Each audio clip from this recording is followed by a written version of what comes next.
Her hands trembled as she clutched the steering wheel, squinting through the thick wall of snow hammering against the windshield. If you told Ethel Mae Johnson, just 3 hours ago, that she'd be risking her life in a blizzard to help a family she'd never met, she would have smiled politely and gone about knitting her grandson another scarf. But that night, everything changed. And by the end of it, so did her life. Ethel Mae was 78 years old, a retired nurse living alone in a modest wooden house tucked away near the edge of an old town in Ohio. The neighbors called her Miss Ethel, and though most only saw her during Sunday service or tending to her garden in spring, everyone knew she had a heart too big for her small frame. Her children were grown and scattered across states, and her husband had passed on 7 winters ago. Life had slowed down, but she never let it stop. It was late afternoon when the blizzard began, howling through the town like an angry ghost. Power lines flickered. Roads vanished beneath snow. Warnings flashed across every channel, urging residents to stay inside. But Miss Ethel wasn't watching TV. She was standing in her kitchen, sipping lukewarm tea, and gazing out the frosted window when she noticed the flicker of red brake lights up the hill. At first, she thought her eyes were playing tricks on her. But the light stayed, unmoving, glowing faintly behind a curtain of white. Something wasn't right. Against every warning and instinct, she pulled on her thick boots, wrapped a scarf around her neck, and trudged out into the cold. Her driveway hadn't been shoveled in days. Her old Ford pickup groaned as she turned the ignition, tires skidding on ice as she drove slowly up the hill. Visibility was near zero, but she followed the light until she came upon a white SUV half buried in snow, engine sputtering. Inside were a young couple and 2 small children, their faces pale and panic-stricken. The father was on his phone, clearly failing to get through. The mother cradled the youngest child, rocking her gently. The windows were fogged up, and it was clear the car's heater had given up. Miss Ethel didn't hesitate. She stepped out, wind slapping her face like a sheet of frozen knives, and knocked on the window. "Y'all okay?" she called out. The man rolled down the window, eyes wide with disbelief. "We're stuck. Our GPS sent us through this back road, we didn't know it was this bad. The baby's cold.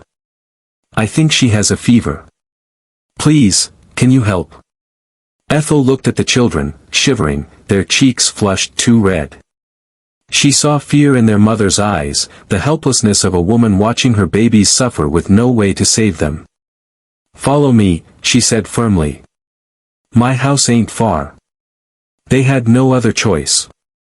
She led them back down the road, their SUV barely making it until the driveway. Once inside, her modest home was suddenly full of life again. She turned on the fireplace, wrapped the children in blankets, heated soup on the stove, and laid out towels to dry their clothes.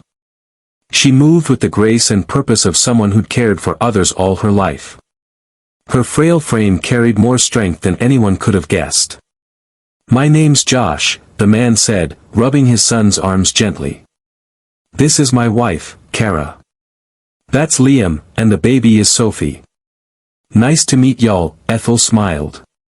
"I'm Ethel Mae Johnson. Y'all safe now?"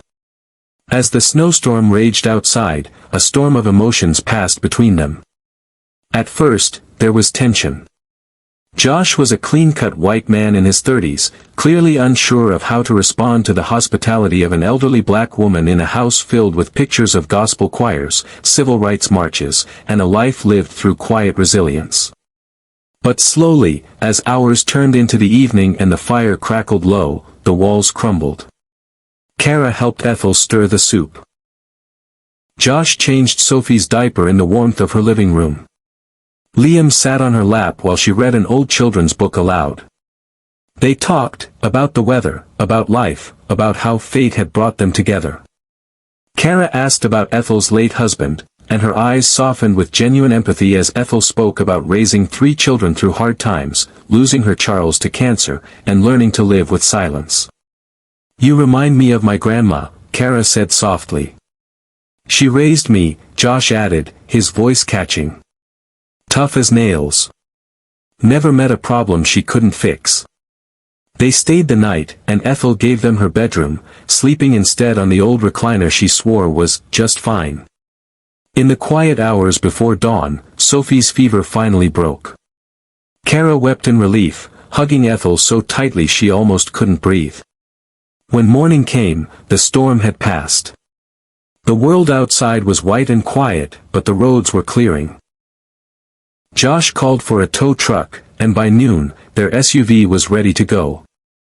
Ethel packed them food for the drive and tucked an old knitted scarf around Liam's neck. "I'll take this back next time we visit," he said with a big toothy grin. "You better," Ethel smiled, brushing snow off his little hat.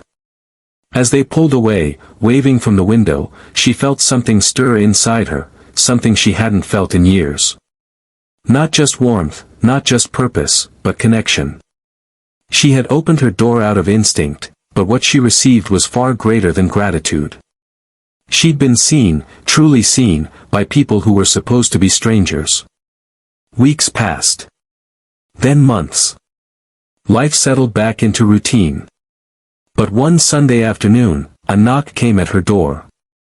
When she opened it, there stood Josh, Kara, Liam, and Sophie, flowers in hand, smiles wide. "We couldn't stay away," Kara said, her voice already thick with emotion. "You saved our family. And we want you to be part of ours." They visited every month. Brought groceries. Fixed the squeaky porch step. Installed a new heater before the next winter came. On Christmas, they invited her to their home in the city, where Ethel met their extended family and was introduced as Grandma Ethel. When Sophie took her first steps, Ethel was there. When Liam started school, she knitted him a new scarf, just like the one he'd never returned. One spring, Josh surprised her with a letter. "We know you've been living alone for too long. We found a place, an in-law suite attached to our home. Just down the hall from the kids. If you want to, we'd love for you to come live with us." Ethel hesitated. She looked around her house, the home she'd shared with Charles, the garden he'd planted, the chair where she'd watched so many sunsets. But then she thought of Sophie's little hands reaching for hers. Of Kara's warm hugs.